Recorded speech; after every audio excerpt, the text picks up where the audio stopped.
ఆలస్యం చేయకుండా ఆయన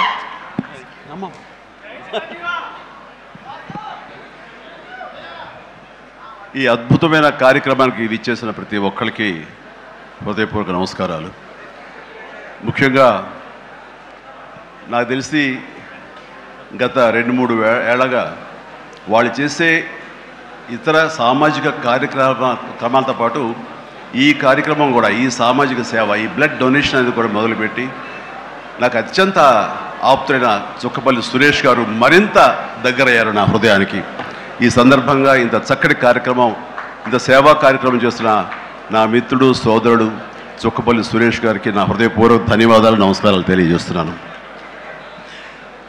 అలాగే ఆయనకి కుడి ఎడమలుగా ఆకాష్, అవినాష్ ఇద్దరు అత్యుత్తమ కుమారులు.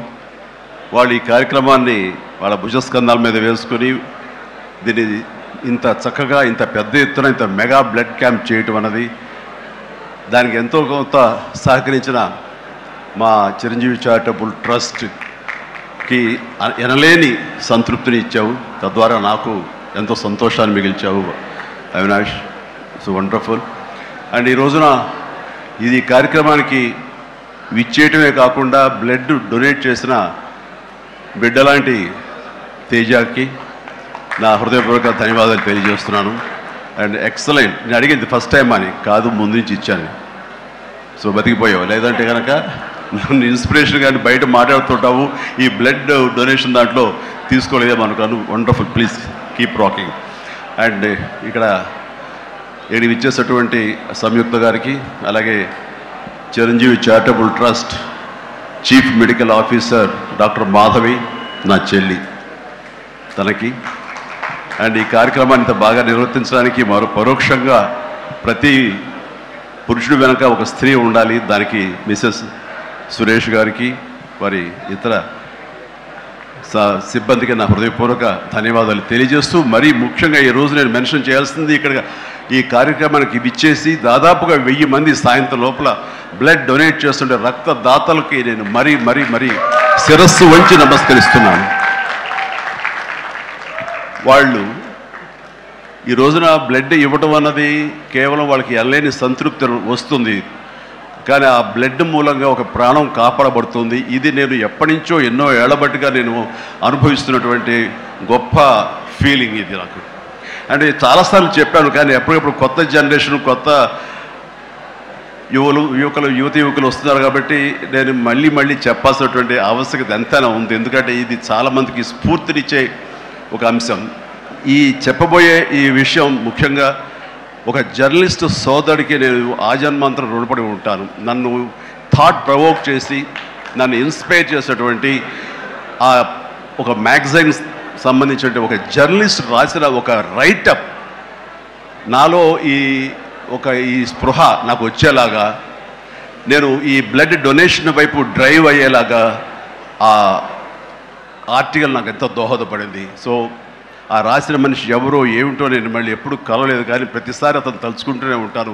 ఈ సందర్భం కూడా అతనికి నా హృదయపూర్వక ధన్యవాదాలు తెలియజేస్తాను ఆ జర్నలిస్ట్ సోదరుడికి. ఎందుకంటే మా అందరికీ సేవ చేయాలని ఉంటుంది, కానీ ఎలా చేయాలో తెలియనటువంటి ఒక డోలాయమాన పరిస్థితితో లేదా తొయ్యుకో ఉన్నప్పుడు మీలాంటి వాళ్ళు మాకు ఆ స్ఫూర్తినిచ్చి మాకు డ్రైవ్ చేస్తే కనుక నిజంగా అది పెద్ద మీరు సహాయం చేసినట్లు. అలాగా ఒక 27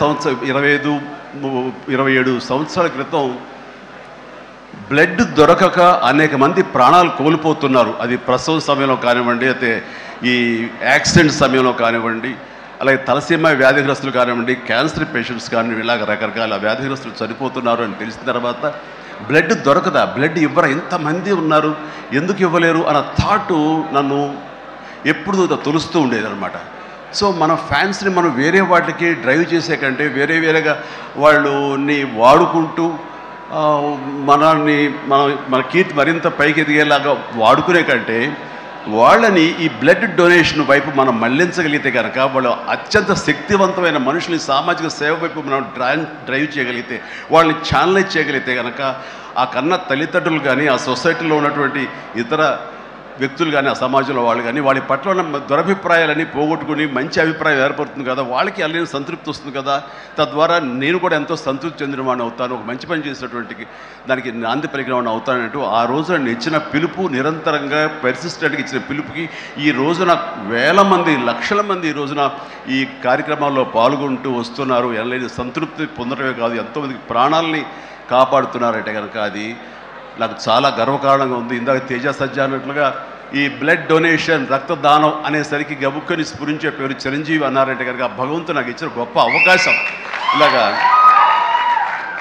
ప్రతి ఒక్కరి మధ్యలో రక్తదానం అనేసరికి నా పేరు వాళ్ళ స్ఫురణకు రావడం, నేను గుర్తు రావడం అనేది నేను ఎన్నో జన్మలు చేసిన పుణ్యఫలంగా నేను భావిస్తున్నాను. దానికి థ్యాంక్ యూ ప్రతి ఒక్కరికి. ఇక్కడ సరే ఎన్నెన్నో ఇన్సిడెంట్స్ వింటుంటాము, ఎన్నెన్నో ఇది ఆఖరి నిమిషంలో ప్రాణాలు ఎలా కాపాడబడ్డాయని వింటుంటాము. కానీ ఈ మధ్య నాకు మనసుకు అత్యంత దగ్గరగా జరిగిన ఒక ఇన్సిడెంట్ మీతో షేర్ చేసుకోవాలనిపిస్తుంది అనమాట. ఎవరో ఒక పొలిటీషియన్, సరే ఎవరికైనా సరే నేను చాలా సాఫ్ట్ టార్గెట్, ఎవరైనా ఏదో మాట అనేది ఏం పర్వాలేదు. అలాగా ఒక పొలిటీషియన్ నన్ను అకారణంగా, నేను ఇప్పుడు పాలిటిక్స్ చాలా దూరంగా ఉన్నా సరే నా గురించి ఏదో అవాకులు చవాకులు ఆయన పేలినప్పుడు ఆయన మరొక చోటకి ఏదో ఒక ముంపు ప్రాంతానికి ఆయన వెళ్ళటం జరిగింది. అక్కడ ఒక స్త్రీ, ఒక ప్రౌఢ ఆవిడ అది మిడిల్ ఏజ్ ఉంటుందేమో, మిడిల్ ఏజ్ ఆవిడ తను పట్టుకుని నానా మాటలు తిడుతుంటే, నీకు ఎలా మనసు వచ్చింది చిరంజీవిని అనటానికి, అది అని తిడుతుంటే నాకు అనిపించింది మామూలుగా మన మాస్ ఫ్యాన్ కదా ఆవిడ, చాలా గౌరవప్రదమైన కుటుంబంలో ఉన్నటువంటి మనిషిలాగా అనిపించింది గృహిణి. ఆవిడ ఎందుకు అంత ఇదిగా మాట్లాడుతుంది, ఆవిడెవరు, ఆవిడ చూస్తుంటే మామూలుగా సినిమా ఫ్యాన్ లాగానో చిరంజీవికి వీరాభిమానంగానో కాదు, ఇంకేదో ఉందంటూ నాకు అనిపించి ఆవిడ గురించి తెలుసుకోవాలని మన ఒక జర్నలిస్ట్ సోదరు ఎవరినో పంపించి తెలుసుకోవాలంటే వాళ్ళు చేసినటువంటి ఇంటర్వ్యూలో విజువల్స్ నాకు చూపించారు. ఏంటమ్మా అంత ఇదిగా ఆయనకి వీరాభిమానం అంటే, అభిమానం సినిమాభిమానం కాదయ్యా, ఆయన వ్యక్తిత్వానికి అభిమానం అంటే చెప్పినప్పుడు నా మనసు టచ్ అయింది. ఏంటమ్మా అంత ఇదిగా ఏంటమ్మా ఆయన మీకు ఏమైనా సహాయం చేశాడు, ఏం చేస్తాడు, సహాయం చేయటువంటి అయ్యా నా బిడ్డ ప్రాణాలను కాపాడాడు అని అన్నప్పుడు, ఏ విధంగా ఏంటి అని అన్నప్పుడు, నా బిడ్డకి రాజమండ్రిలో దగ్గర ఒక పల్లెటూరుది, రాజమండ్రిలో కానీ కాకినాడలో కానీ నా బిడ్డకి ప్లేట్లెట్స్, డెంగ్యూ వచ్చేసి ప్లేట్లెట్స్ బాగా డౌన్ అయినప్పుడు వితిన్ అవర్స్ నా బిడ్డ కనుక ప్లేట్లెట్స్ సమయానికి అందకపోయి ఉంటే కనుక వాడు ఏమైపోయాడు, పాడిగా దూరం అయిపోయేవాడు. అంటే ఒక 8 ఏళ్ల బాలుని అబ్బాయిని పిలిచి పక్కన కూర్చోబెట్టుకుని ఆ తల్లి చెప్తోంది, మరి ఎవరో చెప్పారు చిరంజీవికి ఫోన్ చేయపోయావమ్మని. నేనేంటి చిరంజీవి ఫోన్ చేయటువంటి, ఎక్కడ నుంచి చేయగలను, ఆయన ఎక్కడో ఉంటాడు, ఎలా చేయాలి ఫోన్ అని తెలియని పరిస్థితుల్లో, లేదమ్మా బ్లడ్ బ్యాంక్ చేయి, వాళ్ళు ఖచ్చితంగా ఎత్తుతారు ఫోను, నీకు కావాలి సహాయం చేస్తారంటే, వాళ్ళు గంటల్లో కావాలి, అది ఎక్కడో ఉంది హైదరాబాద్లో, ఎలాగొస్తుందో అనుకున్నాను. కానీ అయినా సరే ఎక్కడో ఆశ చావక ఫోన్ చేయడం జరిగింది. ఫోన్ చేసిన తర్వాత అక్కడ స్పందించి అక్కడ సిబ్బంది వెంటనే రాజమండ్రి పరిసర ప్రాంతాల్లో ఉన్న అభిమానులు, ఆ బ్లడ్ గ్రూప్ ఎవరికైతే ఉందో అభిమానుల్ని వెంటనే పంపించేయడం ఏంటి, అవర్స్లో వాళ్ళు హాస్పిటల్కి, నియరెస్ట్ హాస్పిటల్కి వెళ్ళి బ్లడ్ ఇవ్వటం ఏంటి, దాని నుంచి ప్లేట్లెట్స్ వేరు చేయటువంటి, ఆ బిడ్డకి ఎక్కించడం ఏంటి, తెల్లారిసరికి ఆ బిడ్డ మళ్ళీ తిరిగి ఎంతో ప్రాణాలతో బతికాడు. ఇది ఈడనయ్యేవాడు. ఆయన కనుక సమయానికి చేయకపోయి ఉంటే నా బిడ్డ ఏమైపోయాడు. అలాంటి మనుషుల ఈ తుచ్చులు నీచులు కలిసిందని మాట్లాడతారు. వాడిని నాకు సరిపోలేదు, దగ్గరికి వెళ్ళి ఉంటే ఏమి చేసేదాన్ని చెప్పేసి అప్పుడు అంటుంటే చాలామంది అంటారు, ఎవరిని మిమ్మల్ని ఇలా అటాక్ చేస్తుంటారు సోషల్ మీడియాలో మాట్లాడుతుంటారు, మీరేం మాట్లాడరు ఏంటని. నాకు నేను చేసినటువంటి మంచి కార్యక్రమాలు, నేను పొందినటువంటి ప్రేమ, అభిమానం, ఇదే నాకు రక్షణ కవచం. నేను మాట్లాడక్కర్లా, నేను చేసుకున్న మంచి ఏం మాట్లాడుతున్నట్టు నేను అలాగే అంటుంటాను, ఇది సత్యం. సో ఆ తర్వాత మళ్ళీ ఆ సదరు రాజకీయ నాయకుడు మళ్ళీ ఎక్కడా మాట్లాడేది నాకైతే వినపడలేదు. అంటే వాళ్ళకు కూడా మనసు ఉంటుంది కదా, వాళ్ళకి ఒక అంతరాత్మ ఉంటుంది కదా, వాళ్ళకి తెలుసు. ఇంటికి వెళ్ళేసరికి ఆయన అంతరాత్మ చెప్పబోయిన ఇంట్లో వైఫ్ అని చెప్పుద్ది, ఏంటి చెప్పు నోరు అని. సో ఇట్లాగా ఇలా ఉంటుంది అన్నట్టు వాళ్ళ ఇది. సో మనం మాట్లాడక్కర్లేదు, మనం చేసుకుంటూ వెళ్ళిపోతూ ఉంటే కనుక ఎవరైతే ఇలాంటి రాతలు కానీ చేతలు కానీ మాటలు అంటారో వాళ్ళకి అదే సమాధానం. అందుకని నేను ఎప్పుడు దేనికి స్పందించను, అవసరం నాకు లేదు. మంచి చేసుకెళ్ళిపోవటమే, ఇలా మంచి చేసేటువంటి మాలాంటి తమ్ముళ్ళకి నేను సహాయంగా నేను ఉండటమే తప్ప ఇంకోటి ఏం కాదు. అండ్ అనుకూలమైన ఇక థ్యాంక్ యూ. అండ్ ఈ రోజున